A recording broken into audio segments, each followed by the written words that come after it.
Okay, so here is part two of what we're talking about in Proverbs 24.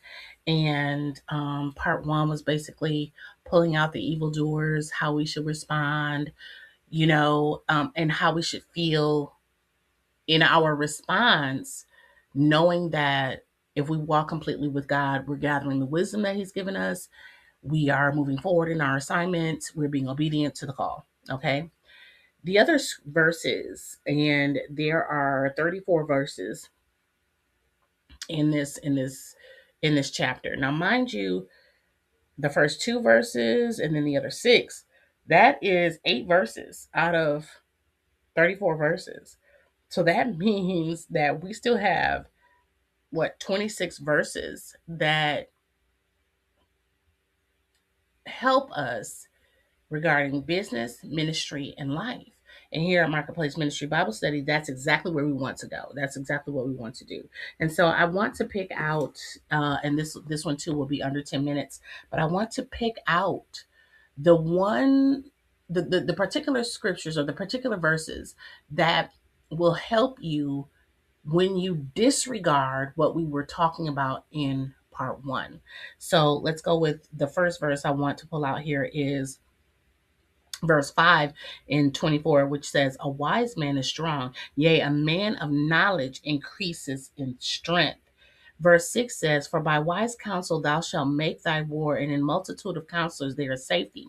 I did a video recently about, or actually in my email newsletter, that you don't need a partner, right? Your spouse is your partner. And when you're walking accordingly and you're exercising your faith, you realize that you don't need someone who has the business sense. You need someone who's going to support you in the calling of God that He has given you, especially for the marketplace. And so, a wise man is strong. A wise man in a multitude of counselors is just as strong. You need the counselors. You don't need a partner. You need the counselors. And see, some people will say, well, why don't I partner with you? Because they want to get that revenue. They want to work in that revenue generating era. That's not the right phrase I want to use, but hear me out. They want to make the money with you. Counselors, people who want to see you do what God says do, they just want to see you do that. They will counsel you and they will go about their business. You might bless them with something, you might give them a little money, you might pay them for being your counselor, but they don't need to be your partner.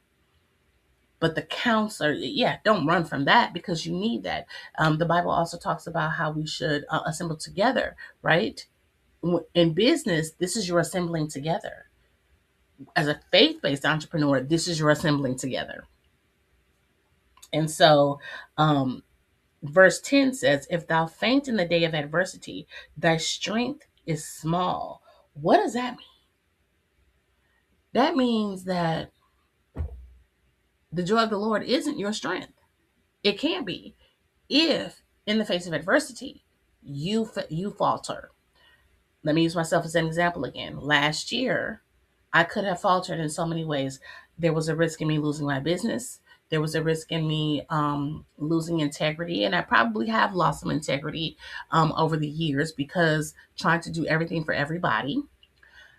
But I didn't. I didn't give up. I stayed in God's face. He sent me counselors to encourage me to do the right thing according to what God had said to do. And I stood 10 toes down. Now, mind you, I might have been on my knees most of that time, but again, the joy of the Lord is my strength, and I know that I can do all things through Christ who strengthens me. So if I apply the word, then I'm doing the things that is set forth to do. And most particular, if you go back to listen to number one in this part again, it's not worrying about what people think, what people do, what they say it, or how they treat me. It's me doing what I need to do for business, ministry, and life. Verse 12 says, "If thou sayest, Behold, we knew it not, doth not he that pondereth the heart consider it? And he that keepeth thy soul, doth not he know it? and shall not he render to every man according to his works. This also, I'm going to reference the parable of the talents. You get back what you put out. If you're not putting out anything according to the instructions of God, what are you getting back? Are you getting back anything? Probably not.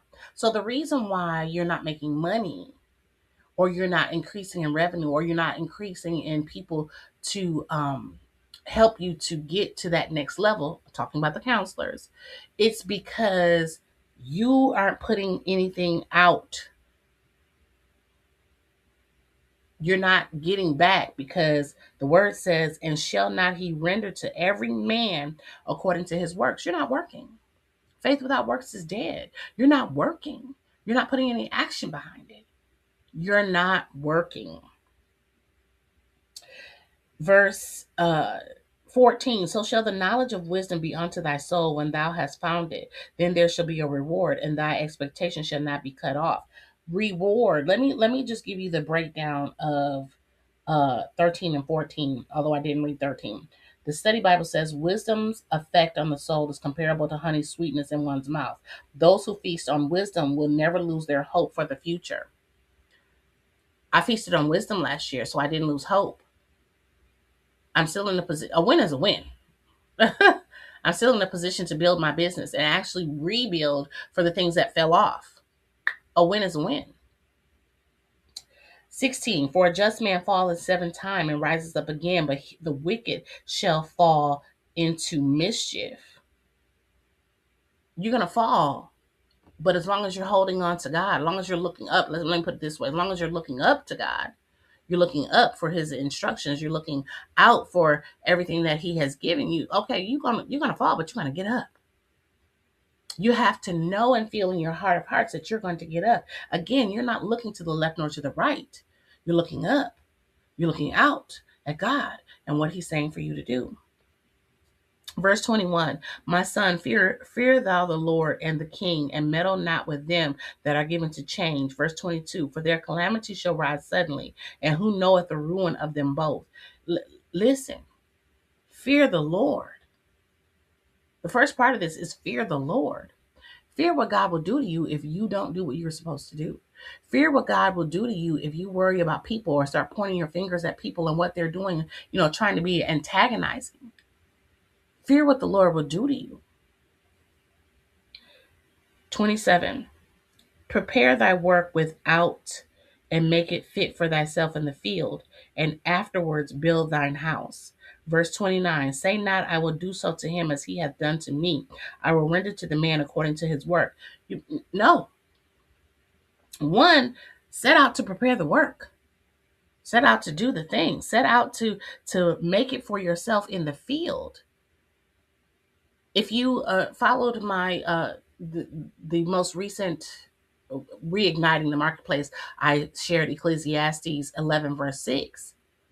Sow the things into the ground in the morning, all the things into the ground. That is the field. Put out there. If the field in our context is social media, email newsletters, if that's the field, then sow into the field, and don't worry about anybody else. That's whatever's happening to them. Don't do to them what they've done to you. So what, people are not supporting you? So what, people are not trying to help you? Guess what?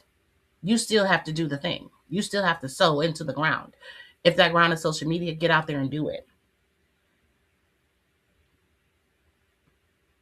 I want you to take reference to verses 32, 33, and 34, which says, then I saw and considered it well. I looked upon it and received instruction. Hey, yet a little sleep, a little slumber, a little folding of the hands to sleep.